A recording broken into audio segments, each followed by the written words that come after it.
ہم کریں گے ہر مظلوم کی حمایت۔ السلام علیکم، میں ہوں حرین فاطمہ اور آپ دیکھ رہے ہیں حمایتی نیوز HD چینل۔ نظر ڈالتے ہیں آج کی اہم خبروں پر۔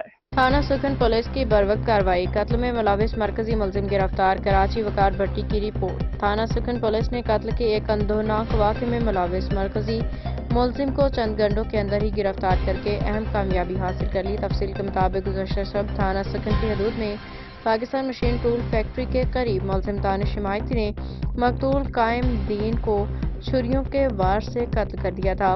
واقعے کے بعد ملزم دانش حمایتی اور اس کا ساتھی ارباز موقع سے فرار ہو گئے تھے۔ SHO جاوید ابڑو کی قیادت میں پولیس کی تکنیکی ٹیم نے فوری کارروائی کرتے ہوئے مرکزی ملزم دانش حمایتی کو گرفتار کر لیا۔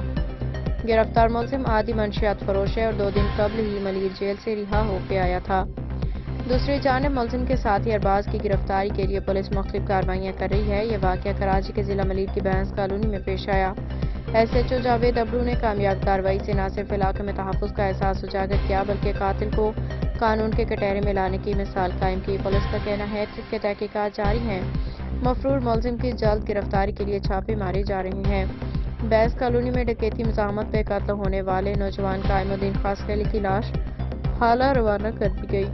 گھر میں کوہرام مچ گیا، پولیس نے جمع حمایتی گوٹ پہ چھاپہ مار کے گھر گھر تلاشی لی اور قتل کے ملزم دانش حمایتی کو گرفتار کر لیا۔ 3 ملزمان کے خلاف مقدمہ درج کر لیا گیا۔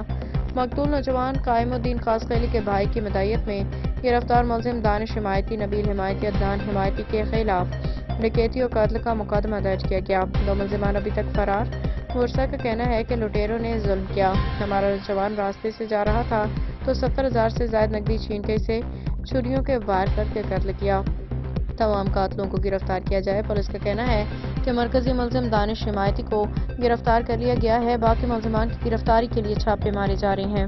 نوجوان سے رقم چھیننے کے باوجود اس سے قتل کیا گیا۔ ملزمان کے خلاف سخت کارروائی کی جائے گی۔ وقار بھٹی کی رپورٹ۔